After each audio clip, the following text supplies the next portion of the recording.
भक्ति होती है जो कि आत्म साक्षात्कारी होती है। तुकाराम ने कहा है कि मैं तो वैसे अणु रेणु से भी छोटा हूं, लेकिन आकाश कितना बड़ा। सो कैसे? जब ये अणु रेणु आकाश ही में मिल गया, तब मैं कहाँ रह गया? अनन्य। इनकी भक्ति पढ़िए। बिरहा के गीत गाने वाले लोगों के पास सिवाय रुलाने के और कुछ नहीं। मिलन के गीत पढ़िए। जो मिलन के गीत गाते हैं वही आपको बताएंगे कि आत्म साक्षात्कार चीज क्या होती है। पाँचों पच्चीसों पकड़ बुलाऊं, एक ही डोर उड़ाऊं। कितनी अधिकार की वाणी है, अथॉरिटी कितनी है इसके अंदर। जो आत्म साक्षात्कारी होता है वो अथॉरिटी से बोलता है, उसकी अथॉरिटी होती है, उसका अपना अधिकार होता है सब्जेक्ट पर। वो नहीं कि हाँ भाई कोई वो वोट लेने थोड़ी आता है आपसे। हाँ भाई तुम जो भी करो ठीक है, वो भी ठीक है, वो भी अच्छे हैं, वो भी भले हैं। नहीं, जो बुरा है सो बुरा है, जो अच्छा है सो अच्छा है। ये अधिकार की वाणी जहां आपको दिखाई दे, समझ लेना चाहिए कि आत्म साक्षात्कारी खड़ा हुआ है। ईसा मसीह को देख लीजिए कि जिनका सिवाय पवित्रता के सिवाय और उनके अंग में कुछ नहीं था, साक्षात ओंकार सो। उनका एक वेश्या से क्या संबंध? लेकिन जब एक वेश्या को लोगों ने पत्थर से मारना शुरू कर दिया तो सामने आके खड़े हो गए, कह ले अच्छा तुम से जिसने पाप नहीं किया मुझे पत्थर मारो। किसी की हिम्मत नहीं हुई। ये जो अधिकार वाणी से जो आपको परमात्मा के गीत सुनाते हैं उनको मानिए। ये आपकी भक्ति जो कृष्ण ने कही है कि भक्ति मार्ग से भी और कर्म मार्ग से भी मनुष्य परमात्मा के पास आ सकता है, वो इस वजह से कि दोनों से जब वो ये समझ ले कि इससे परे कोई चीज़ है, तभी वो ज्ञान को प्राप्त हो सकता है। ज्ञान को प्राप्त होने का मतलब ये नहीं कि कोई पंडित हो जाए। आपको आज ही एक केस बताऊं कि एक देवी जी मेरे पास आई तो उन्होंने कहा कि माँ देखो, मेरी माता जी ने एक महाशय जी को, वो गुरुद्वारे जाते थे, उसको देखा और उसकी परीक्षा ली तो वो ग्रंथ साहब वगैरह खूब अच्छे से जानते हैं, गुरुद्वारे में जाते रहते हैं, ये वो करते हैं। उसका कि ठीक है, उसने कहा मैं तुम्हारी लड़की से शादी करता हूँ, मेरी शादी करा दी। उसकी पहली एक बीवी है, बच्चे हैं, रोज़ लड़कियाँ लेके आता है, किसी की मोटर बना के लाता है, सबको बेवकूफ़ बनाता है। मेरे माँ से भी पैसा ले लिया और सारा उसको रट गया है। अखंड पाठ वगैरह करता होगा तो वो बड़ा अच्छा आदमी उनको लगा। ये ज्ञान नहीं होता है, ये ज्ञान नहीं। ज्ञान आपके नसों में महसूस होना चाहिए। इससे आपको जानना चाहिए कि ये शक्ति जो सारे ऋतु बदलती है, जो सारे जीवंत कार्य करते हैं, वो शक्ति हमारे चारों ओर है। जब भक्ति और कर्म का मेल होता है, ऐसा कहा गया है, तभी ज्ञान प्राप्त होता है। कि जब आप भक्ति को कर्म में इस्तेमाल करते हैं, पर अपने ऐसा नहीं, जो भक्ति वाले, कर्म वाले वो कर्म वाले। आज आपने भक्ति करी, श्री राम की भक्ति करी, ठीक है, लेकिन आपको ये भी देखना चाहिए कि जब हम श्री राम की भक्ति कर रहे हैं तो उसके साथ हमारे कर्म कैसे हैं? क्या हम श्री राम जैसे हैं? मर्यादा पुरुषोत्तम जैसे हम हैं क्या? हम वाचा से, मन से, बुद्धि से, कर्म से हम क्या श्री रामचंद्र जी जैसे हैं? अगर नहीं हैं हम, तो हमारा मेल नहीं बैठा। अब सहयोग में दो नाड़ियाँ जो बताई गई, ईड़ा और पिंगला, इनका मेल जब सर में होता है तो इनसे भक्ति से, या जिसे कहते हैं सुसंस्कारों से या कुसंस्कारों से जो कार्य हम करते हैं, उससे हमारे अंदर जो संस्था तैयार होती, उसे आप मन कह लीजिए। और कार्य में जो हम अपने को व्यस्त करते हैं, उससे जो संस्था तैयार होती है उसे आप अहंकार कह लीजिए। अहंकार और प्रति अहंकार दोनों ही हमारे सर में जाकर जब मिल जाते हैं, तब इस तालु भाग में आप देखिए कि तालु भाग में कैल्सिफिकेशन हो जाता है। वहाँ हड्डी जो है 12 साल के उम्र के बाद एकदम मजबूत हो जाती है। वो जो नरम हड्डी होती है वो मजबूत हो जाती है। यहाँ अब हमने देख लिया कि किसी के अंदर भक्ति ज़्यादा है तो वो तो और ही मुश्किल हो जाएगी, क्योंकि भक्ति अगर यहाँ तक आ जाए और अगर अहंकार यहाँ तक आ जाए तो ऐसे आदमी को जागृति देना बड़ा ही मुश्किल हो जाता है। लेकिन धर्म तभी होता है जब मनुष्य जिसकी भक्ति करता है उसके जैसा हो जाता है, उसके जैसे कर्म करता है। तो एक साहब हमें मिले, मैंने कहा कि आप श्री राम के भक्त हैं, आपने अपनी पत्नी क्यों छोड़ दिया? श्री राम ने भी तो पत्नी को छोड़ा था। अच्छा, और जो उसके पीछे रोते रोते घूमते घूमते लंका जी गए थे उसका क्या हुआ? वहां तक हम नहीं जा सकते।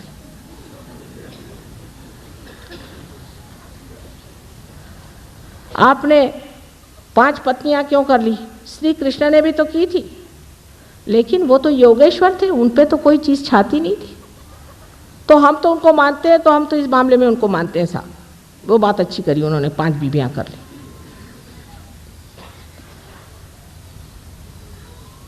इस प्रकार जो निर्बुद्ध लोग होते हैं, जिनको कि मूढ़ कहा जाता है, मूढ़ लोग, वो भक्ति नहीं कर सकते और न ही वो धर्माचरण कर सकते। यही धर्म का आचरण है कि जिसको आपने भक्ति से माना है उसके जैसा अपना आचरण करिए। अब ज्ञानेश्वर जी जैसे आदमी, इनके के लिए कहती हूँ मैं कि साक्षात कोई ब्रह्मस्वरूप इतना पवित्र जीव संसार में आया और उन्होंने ध्यान की ही विधि बताई है, समझ लीजिए, और उस पर उनके जो बड़े बड़े मंदिर बनाए वहाँ उनकी मूर्तियाँ खड़ी की है। उसके आगे हमारे यहाँ कहते हैं दिंडी करना। दिंडी करना माने राम राम राम राम चले। सब लोग आते हैं अपनी वो टोपी ओपी उतार के, गंजी पहन के, सबका चला है राम राम राम राम, हाथ में लेजिम लेकर। और मैंने कहा भाई हमको एक दिन के लिए हॉल दे दो, हम यहाँ ध्यान करना चाहते हैं। ध्यान व्यान यहाँ नहीं करने का, यहाँ सिर्फ आप दिंडी कर सकते हैं। मैंने कहा साहब वो जो बैठे हैं सामने ज्ञानेश्वर जी, उन्होंने कौन सी दिंडी की थी? कहले वो ज्ञानेश्वर जी थे, पर उन्होंने कहाँ लिखा है कि आप दिंडी करिए? उसे क्या मतलब है? हम लोग तो दिंडी ही करते। मैंने कहा अच्छा नमस्कार, अगर ये आज जीवित होते तो हम आपसे बताते कि आप क्या हैं। निरे मूर्ख हैं और महामूर्ख हैं। कभी कभी इस तरह की गलत भक्ति से हम लोग अपना नर्क का रास्ता बना रहे हैं। इसलिए सजग हो जाना चाहिए और सतर्क होकर के हमें समझना चाहिए कि हमारे भक्ति में कहाँ दोष आ रहा है। अब सबसे बड़ा दोष भक्ति में इस तरह से आता है कि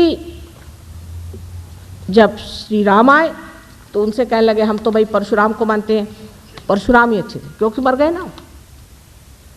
श्री कृष्ण आए, हम श्री कृष्ण तुमको नहीं मानते, हम श्री राम को मानते, हो गया।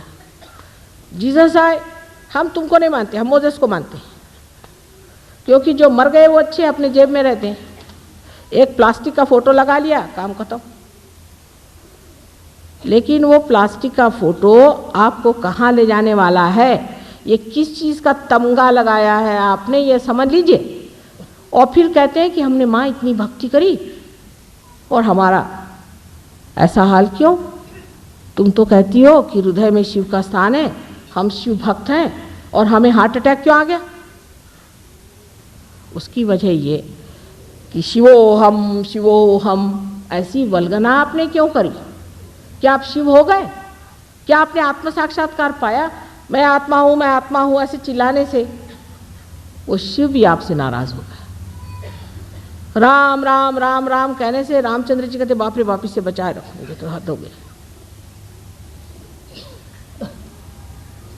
जिसकी आप उपासना करते हैं वही चक्र आपका पकड़ जाता है। आश्चर्य की बात है।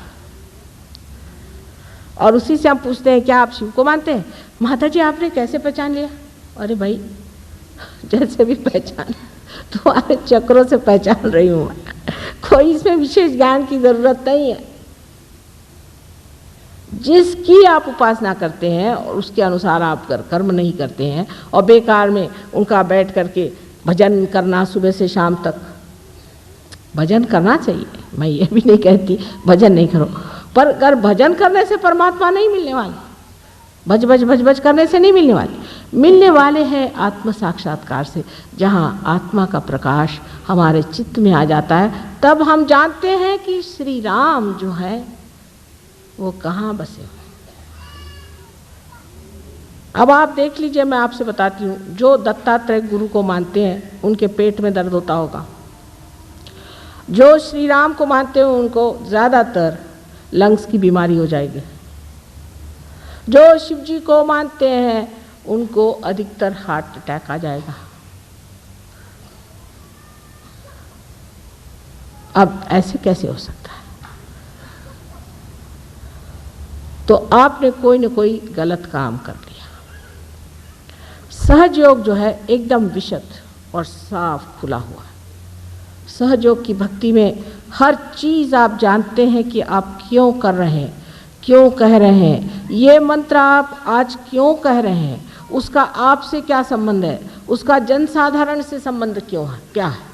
क्योंकि आत्मा का तो ज्ञान हो ही जाता है स्वयं का, लेकिन आपको सामूहिक ज्ञान भी हो जाता है।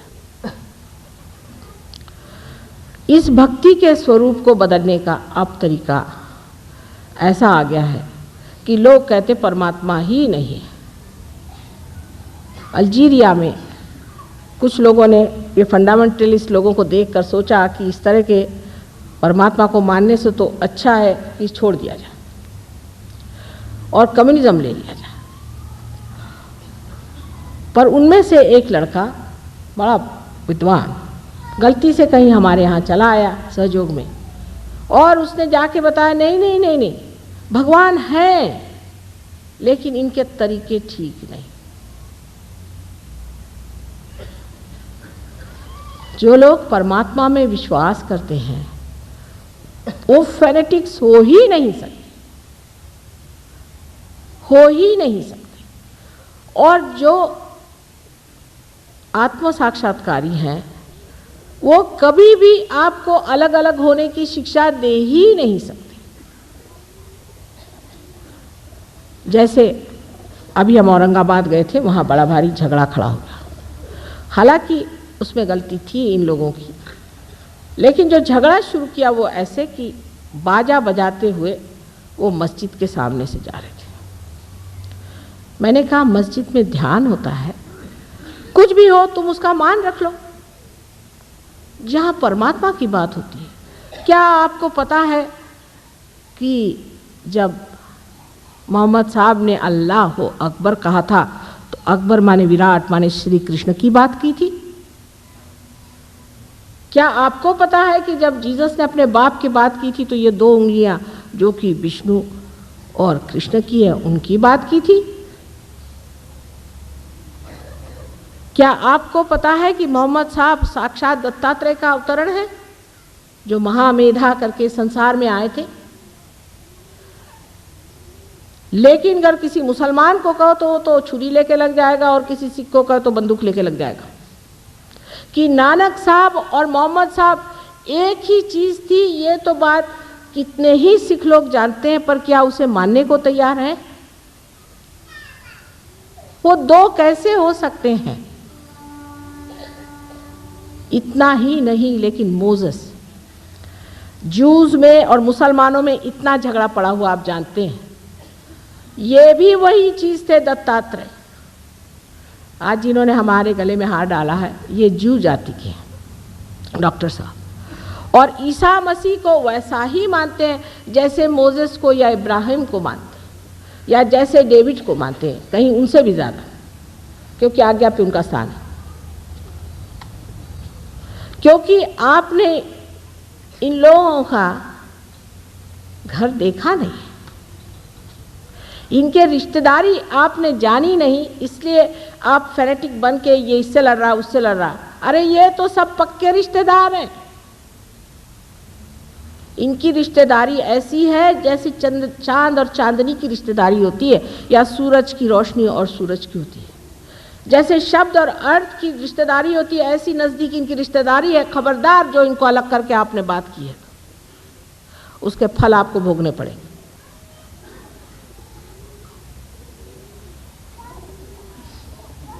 जो इन लोगों ने कार्य करे हैं उसको भी लोग संशयित दृष्टि से देखते हैं कि मोहम्मद साहब के ज़माने में इतना युद्ध, इतने गधे लोग थे वो, अब वो क्या बताया जाए। मोहम्मद साहब को तक उन्होंने जहर पिलाया था।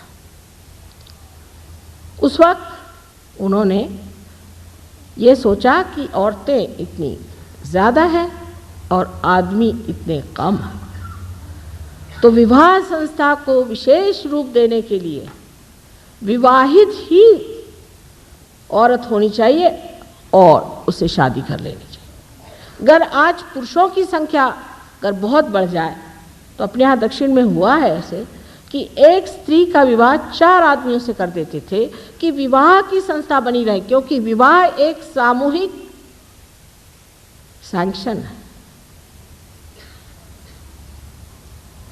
वो ज़माना बीत गया, अब उसके कर रहे हैं। जो शरीयत की बात कर रहे हैं, आपको शायद पता नहीं होगा कि ये मोजेस ने बनाया था उस वक्त जबकि जूस ने अधम से अधम, जिसको डिकेडेंस कहते हैं, वो करना शुरू कर दिया। तब उन्होंने बनाया था। अगर बाइबल में आप इर्मया नाम का चैप्टर पढ़े तो उसमें साफ लिखी है शरीयत क्या चीज़ है। जो मोजेस ने बनाई थी जूस के लिए, उसको चला कौन रहे? तो मुसलमान, क्योंकि 5 इंजिल की किताबें जो है वो इन्होंने लगा रखी। वही 5 इंजिल ईसाई इस्तेमाल करते हैं, वही 5 इंजिल जूस इस्तेमाल करते हैं, वही 5 इंजिल मुसलमान भी इस्तेमाल करते हैं। लेकिन जिसके लिए बनाया था वो थे जूस। तब तो मुसलमानों का पता भी नहीं था। और अब उस शरीयत को कौन मान रहे हैं? तो मुसलमान। ऐसे ही हमारे हिंदुओं के तरीके बड़े अजीबो गरीब हैं। एक तो मैंने कहा कि अब हिंदू शब्द ही निकाल सकते हैं तो निकाल दीजिए, क्योंकि तो अलेक्जेंडर ने अपने को हिंदू कहा। हम लोग तो भारतीय हैं। अलेक्जेंडर जब सिंधु नदी पे आया तो इन लोगों को कुछ कुछ शब्द बोलने नहीं आते। हिंदू को उसने सिंधु कह दिया, सिंधु को उसने हिंदू कह दिया, और सब लोग हिंदू के इधर रहने वाले लोग सब हिंदू हो गए।